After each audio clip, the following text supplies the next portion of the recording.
Hello and welcome back guys. आज हमारा topic है माइकोटॉक्सिन्स। बहुत ही इंपॉर्टेंट टॉपिक है और जहाँ तक मैंने सर्च किया अभी तक मुझे इस प्लेटफॉर्म पर इससे रिलेटेड कोई भी वीडियो नहीं मिली। सो आई होप कि ये वीडियो आपके लिए काफ़ी यूज़फुल होने वाली है। So let's start. What are mycotoxins? Mycotoxins are naturally occurring toxins produced by certain molds or fungi and can be found in food.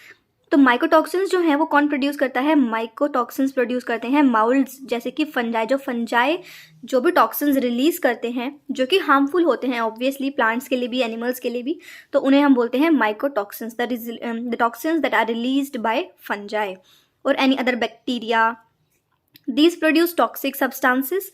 These are secondary metabolites and are capable of causing disease and death in both plants and animals. तो आप देख रहे हो कितना harmful होते हैं ये mycotoxins जो हैं। ये इतने कैपेबल हैं कि ये कोई भी डिजीज कॉज कर सकते हैं या फिर कोई भी जो एनिमल है अगर वो ऐसे सब्सटेंसेस को, ऐसे फूड को ईट करता है जो कि इन्फेक्टेड है विद द टॉक्सिन्स, तो उसकी डेथ भी हो सकती है। इतने हार्मफुल माइकोटॉक्सिन्स होते हैं।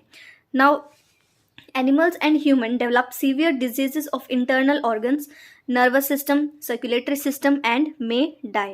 तो जो एनिमल्स और ह्यूमंस हैं अगर वो ऐसे खाने को खाते हैं जो कि माइकोटॉक्सिन से इन्फेक्टेड हैं तो उनके काफ़ी सारे ऑर्गन्स डैमेज भी हो सकते हैं। उनको नर्वस सिस्टम से रिलेटेड इश्यूज़ हो सकते हैं, सर्कुलेटरी सिस्टम से रिलेटेड इश्यूज़ हो सकते हैं।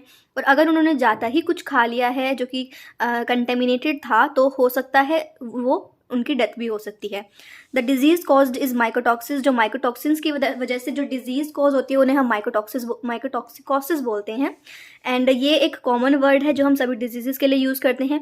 लेकिन अलग अलग टॉक्सिन्स के, अलग अलग फंजाई जो अलग अलग टॉक्सिन्स रिलीज करते हैं ना, उनके बेसिस पर उनके एक सेपरेट नेम्स भी होते हैं डिजीजेस के। जो कॉमन डिजीज की टर्म हम यूज़ करते हैं that is called as mycotoxis. The disease that is caused by due to mycotoxins produced by the fungi or microorganisms.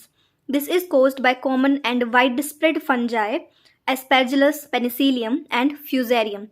जो ये माइकोटॉक्सिकोसिस है, जो माइकोटॉक्सिन्स है वो मोस्टली सबसे ज़्यादा जो है कौन से फंजाई इसमें इन्वॉल्व होते हैं? 3 fungi we have, Aspergillus, Penicillium and Fusarium. जो एस्परजिलस और पेनिसिलियम जो हैं ये ज़्यादातर स्टोर्ड ग्रेन्स में, सीड्स में और कमर्शियली प्रोड्यूस्ड जो फूड होता है ना उनके अंदर टॉक्सिन्स को रिलीज़ करते हैं और उनके अंदर डिजीजेस कॉज करते हैं। लेकिन अगर हम फ्यूजेरियम की बात करें तो ये कॉर्न में या फिर जो दूसरे ग्रेन्स हैं जो कि फील्ड में इन्फेक्ट हो गए, यानी कि जब हमने उनको उगाया हुआ है उस टाइम पर अगर फ्यूजेरियम ने उन पर अटैक कर दिया है या फिर जब हमने उनको हार्वेस्ट करने के बाद स्टोर किया है उस टाइम पर अगर इस फंजाई ने उन पर अटैक कर दिया है तो इसकी वजह से जो डिजीजेस होंगी वो भी काफ़ी हार्मफुल हो सकती हैं। So this mycotoxis is caused by common and widespread fungi Aspergillus, Penicillium and Fusarium. Mycotoxins spread due to high percentage of moisture and relative humidity. मतलब जो माइकोटॉक्सिन्स का स्प्रेड है, जो इस डिजीज़ का स्प्रेड है वो किस इन्वायरमेंट में फेवरेबल होता है। मतलब अगर उसको ये इन्वायरमेंट मिल रहा है ना कि अगर मॉइस्चर बहुत ज़्यादा है या ह्यूमिडिटी बहुत ज़्यादा है तो इस ऐसे इन्वायरमेंट के अंदर ये बहुत जल्दी स्प्रेड होंगे और डिजीज़ कॉज करेंगे। तो मतलब अगर हमें माइकोटॉक्सिन्स को से दूर रहना है तो हमें मॉइस्चर कम कर देना चाहिए क्योंकि वाटर जो है वो फेवरेबल होता है किसी भी माइकोटॉक्सिन्स की ग्रोथ के लिए। तो मॉइस्चर कम कर दो या फिर इन्वायरमेंट में ह्यूमिडिटी कम कर दो तो इनकी जो ग्रोथ है वो कम हो जाएगी। So this was the basic overview of mycotoxins. Next we have is the examples. मतलब क्या क्या टॉक्सिन्स जो हैं वो रिलीज हो चुके हैं, कौन कौन से फंजाई जो हैं वो उन टॉक्सिन्स को रिलीज करते हैं। The first disease we have is ergotism. Ergotism क्या होता है? ये क्लेविसेप्स पर्प्यूरी नाम का एक फंगस है, वो जो टॉक्सिन रिलीज करता है उससे जो डिसीज होती है उसे हम इर्गोटिज्म बोलते हैं, क्लेविसेप्स पर्प्यूरी। और ये कॉमनली जो पैथोजन है ये ग्रास स्पीशीज का है। This toxic mixture is present in the sclerotia of species of Claviceps. जो क्लेविसेप्स स्पीशीज होते हैं उनके स्क्लेरोटिया के अंदर ये टॉक्सिक सब्सटेंस प्रेजेंट होता है। मतलब अगर वो किसी भी चीज़ को खा रहे हैं या इन्फेक्ट कर रहे हैं ना तो वो अपने स्क्लेरोटिया के थ्रू उस टॉक्सिक सब्सटेंस को उस चीज़ के अंदर इन्फेक्ट कर दे, उसको डाल देंगे, उसको ट्रांसफर कर देंगे और वो चीज़ जो है वो इन्फेक्ट हो जाएगी। Suppose we are taking example of cereals. तो अगर कोई क्लेविसेप्स पर्प्यूरी का कोई भी मेंबर वहाँ पर प्रेजेंट है, वो फंगस जो है वो क्या करेगा, उन सीरियल्स को खा लेगा, उन्हें इन्फेक्ट कर देगा और फिर उनसे एर्गोटिज्म हो जाएगा, उनसे डिजीज कॉज हो जाएगी and it can be very harmful. So the disease is caused by eating infected cereals. Now ergotism it is of 2 types. Ergotism is also of 2 types. It can be gangrenous or convulsive. जो gangrenous type का होता है ना वो blood supply को affect करता है, लेकिन जो कन्वल्सिव टाइप का होता है ना वो सेंट्रल नर्वस सिस्टम को अफेक्ट करता है। तो एर्गोटिज्म भी है, 2 टाइप्स का हो सकता है, इधर इट कैन बी गैंग्रीनस और convulsive. This was ergotism. The next we have is aflatoxins.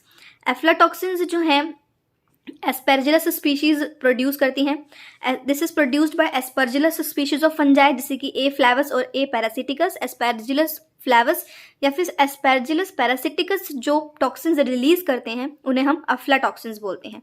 4 different types of toxins are present, B1, B2, G1 and G2। 4 तरह के टॉक्सिन्स उनके अंदर प्रेजेंट होते हैं, तो एडिशनल भी होते हैं।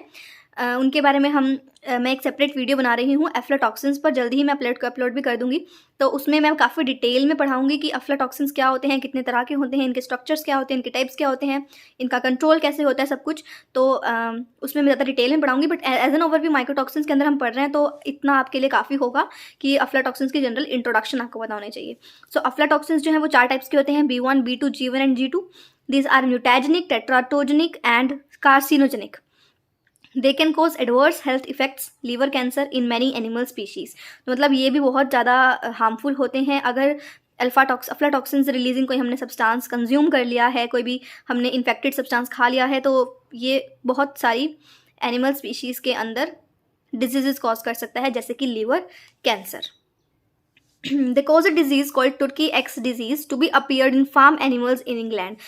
सबसे पहले जो इन सभी की तरफ ध्यान आया था माइकोटॉक्सिन्स अफ्लाटॉक्सिन्स की तरफ, वो इसीलिए आया था क्योंकि ये ऑब्जर्व किया गया था कि इंग्लैंड के एक फार्म के अंदर ये देखा गया कि एक डिजीज़ हो गई है तुर्की एक्स डिजीज़।